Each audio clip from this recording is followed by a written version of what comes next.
Që shkojnë aty, djegin makinën një gazetari. Është një problem, është një problem i madh, sidomos punosh në vende të vogla. Unë kam pas probleme edhe vetë, sepse ala nuk e kupton shoqëria se profesioni i gazetarit është një shërbim publik. Dhe i paanshëm. Është i shërbim publik dhe i paanshëm. Nuk e kupton qytetari, por nuk e kupton as zyrtari. E mendon se ke personale. Nuk e din sepse ti po informon publikun për çdo problematik, për çdo gjë pozitive dhe nuk do të shihet në atë prizëm.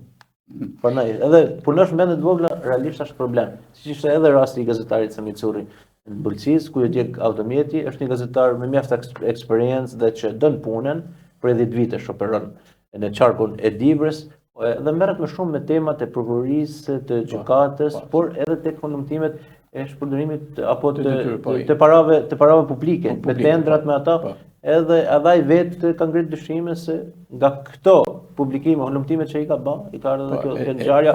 Dhe kjo është një problem shumë i madh se po godet fjalën e lirë.